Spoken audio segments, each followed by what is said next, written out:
అందరికీ praise lord. దేవుని నామానికి మహిమ కలుగును గాక. మీరందరూ బాగున్నారు కదా? మీరు పెడుతున్న ప్రతి ప్రార్థన రిక్వెస్ట్కి అనేది మేము ప్రార్థన చేస్తూ ఉన్నాం. మా ఆశ అంతా ఒకటే, ఎక్కడైతే మీరు తృణీకరించబడ్డారో, ఎక్కడైతే ఓడిపోయారో, ఎక్కడైతే గుండెలు పగిలేలాగా ఏడ్చారో అదే స్థలాల్లో నా ప్రభు మీ అందరినీ హెచ్చించబోతున్నారు. విశ్వాసంతో ప్రార్థన చేయండి. ఘనమైన విజయాలు ఖచ్చితంగా నా ప్రభు మీ అందరికీ దయచేయబోతున్నారు. God bless you all. అలాగే ప్రాముఖ్యంగా thank you for liking our videos. Thank you for sharing them. మీరు కింద పెడుతున్న కామెంట్స్ని చూసినప్పుడు, మీరు పంచుకుంటున్న సాక్ష్యాలు వింటున్నప్పుడు నేను ప్రభుని ఎంతగానో మహింపరుస్తున్నాను.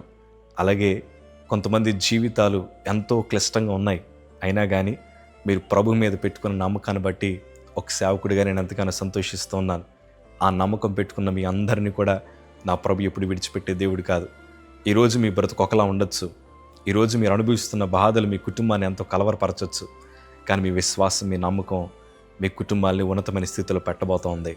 దేవుని వాక్యంలో స్పష్టంగా రాయబడిన మాట ఇర్మియా గ్రంథము 17వ అధ్యాయము 7వ మాట చదవగలిగితే, యెహోవాను నమ్ముకుని వాడు ధన్యుడు, యెహోవా వారికి ఆశ్రయముగా ఉండును.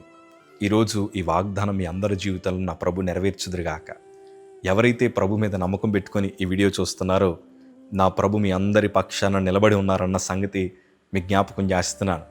ఎన్నోసార్లు చాలామంది మిమ్మల్ని కలవరపరచడానికి, మీ విశ్వాసాలను బలహీనపరచడానికి ఎన్నో మాటలు చెప్పినా, లేదు, నా ప్రభు కార్యం జరిగిస్తాడు, నేను ఆయన మీద విశ్వాసం ఉంచాను, నా ప్రభు మీద నాకు నమ్మకం ఉందని ఎంతమంది అయితే నిలబడ్డారో నా రెండు చేతులు జోడించి సంతోషంగా ఒక వార్త అయితే చెప్పగలను. మీ అందరినీ నా ప్రభు అన్యాయం చేసే దేవుడు కాదు. మీ అందరి నమ్మకాన్ని బట్టి, మీరందరూ చూపిస్తున్న విశ్వాసాన్ని బట్టి నా ప్రభు మెండుగా మీకు దీవెనలు కురిపించబోతున్నారు. దేవునికి మహిమ కలుగును గాక. ఎందుకంటే మేము శోధనలో ఉండినప్పుడు, మేము అనేక అపాయకరమైన పరిస్థితులు వెళ్తున్నప్పుడు కొంతమంది అన్నారు, మీరు యేసు ప్రభు నమ్ముకున్నారు, మీ దేవుడు మీకు ఏం చేశారు? మీరు ప్రభు పరిచర్య చేస్తున్నారు, మీ ఇంట్లోనే క్యాన్సర్ వచ్చింది, అప్పుల పాలు అయిపోతున్నారు, కుటుంబం అంతా విచ్ఛిన్నమైపోయింది, సంఘం బలహీనపడిపోయింది, మీ దేవుడు మీకు ఏం చేశారు అని చాలామంది అన్నారు. కానీ ఈరోజు వారందరూ నోటంట వస్తున్న మాట ఏంటి తెలుసా?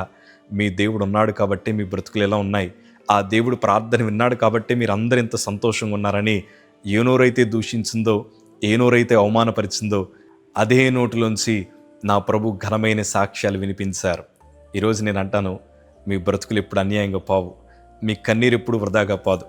ప్రభు మీద నమ్మకం ఉంచుకున్నారు కదా, నా దేవుడు నాకు కార్యం జరిగిస్తాడు, నా దేవుడు నాకు ఉద్యోగాన్ని ఇస్తాడు, నా దేవుడు నన్ను స్వస్థపరుస్తాడు, నా దేవుడు పడిపోయిన చోట నన్ను నిలబెడతాడు, ఆయన తప్ప నాకు మరొక మార్గం లేదు, ఎవరేమనుకున్నా నాకు అనవసరం, నా ప్రభు ఉంటే చాలని ఆయన మీదే ఆధారపడిన కుటుంబాలతో ఈరోజు ప్రభు మాట్లాడుతున్నాడు. ఆయన మీ పక్షాన నిలబడ్డాడు. ఆయన మిమ్మల్ని ఎన్నడూ విడిచిపెట్టే దేవుడు కాదు. ప్రభు వాక్యం అంటది కదా, నమ్మకమైన వారికి దీవెనలు మెండుగా కురుస్తాయి. ఈరోజు మెండైన ఆశీర్వాదాలు నా ప్రభు మీకు ఇవ్వబోతున్నారు. ఓడిన చోటే మిమ్మల్ని గణపరచబోతున్నారు. కన్నీరు కార్చిన చోటే, తలదించుకున్న చోటే నా ప్రభు ఆనంద బాష్పాలు కురిపించి ఎవ్వరూ ఎక్కలేనంత ఉన్నతమైన సింహాసనాన్ని నా ప్రభు ఎక్కించబోతున్నారు. నమ్మకం ఉంచండి, ప్రార్థించండి, విశ్వాసముతో నిలబడండి.